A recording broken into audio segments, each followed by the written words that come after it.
बिस्मिल्लाहिर्रहमानिर्रहीम, अस्सलाम वालेकुम। CS वाइब्स में वेलकम। कंप्यूटर बेसिक्स का ये हमारा 18th लेक्चर है और हम बात कर रहे थे कंप्यूटर हार्डवेयर पर। प्रीवियस लेक्चर में हम लोगों ने बात की थी, डिफाइन किया था कंप्यूटर आर्किटेक्चर को। इस लेक्चर में हम बात करेंगे कंप्यूटर आर्किटेक्चर के कंपोनेंट्स पर। कंपोनेंट्स मीन्स वो पार्ट्स हैं जो आपस में एक ख़ास अंदाज में कनेक्ट होकर कंप्यूटर का आर्किटेक्चर डेवलप करते हैं। इनमें जो पहला कंपोनेंट हम डिस्कस करेंगे वो है CPU। CPU stands for central processing unit.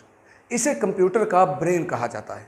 जितनी भी प्रोसेसिंग होती है वो इसी पार्ट में होती है। कोई कंप्यूटर भी इसके बगैर वर्क नहीं कर सकता। अगर हम इसको डिटेल्ड डिस्कस करें तो CPU के दो पार्ट्स हमारे सामने आते हैं। एक है जी कंट्रोल यूनिट और दूसरा है ALU, जिसे अरिथमेटिक लॉजिक यूनिट कहा जाता है। पहले हम बात करते हैं कंट्रोल यूनिट पर। कंट्रोल यूनिट एक ऐसा पार्ट है CPU का जो कि सुपरवाइज़र है कंप्यूटर के अंदर। सुपरवाइज़र मीन निगरान, यानी ओवरऑल जो फंक्शनैलिटी जो प्रोसेसिंग कंप्यूटर में हो रही होती है उसको कंट्रोल यूनिट करता है।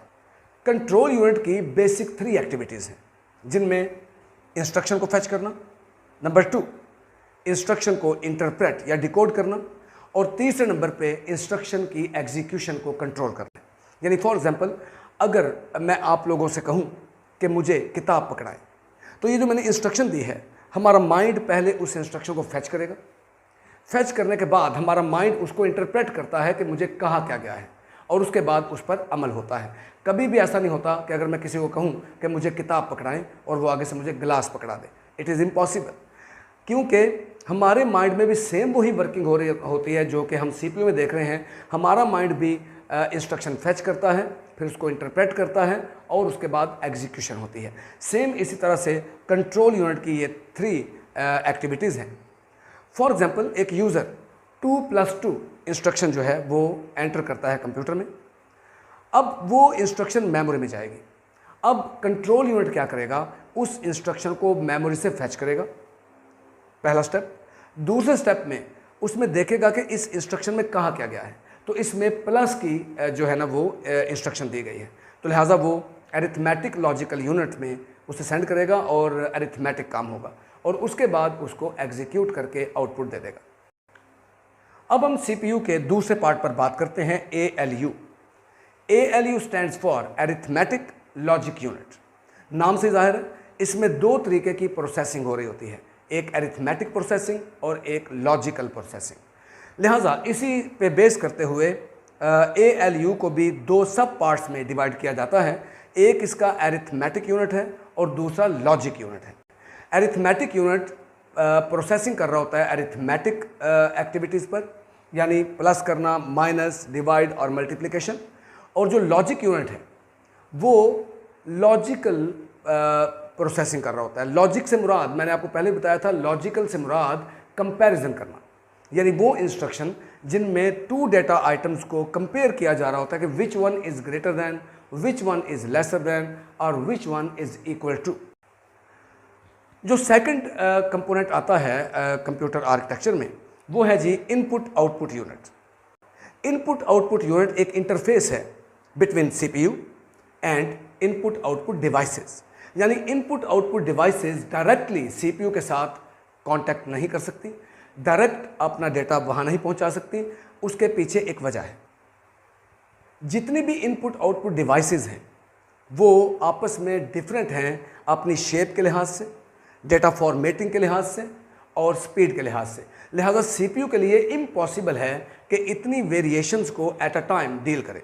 लिहाजा input output unit data fetch कर रहा होता है इनपुट आउटपुट डिवाइसेस से और फिर आगे CPU तक पहुंचाता है। It means that input output devices communication करती हैं CPU के साथ थ्रू इनपुट आउटपुट यूनिट। इस पर हम मज़ीद डिटेल में डिस्कस करेंगे इंशाल्लाह आने वाले लेक्चर में।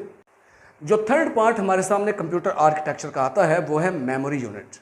कंप्यूटर में मेमोरी होती है, जिस तरह से हमने लास्ट पार्ट में डिस्कस किया था कि डेटा इनपुट डिवाइसेस से पहले मेमोरी में जाएगा और उसके बाद CPU में जाता है। CPU से फिर दोबारा मेमोरी में आएगा प्रोसेसिंग होने के बाद, और उसके बाद आउटपुट डिवाइसेस पर मेमोरी से ही जाएगा।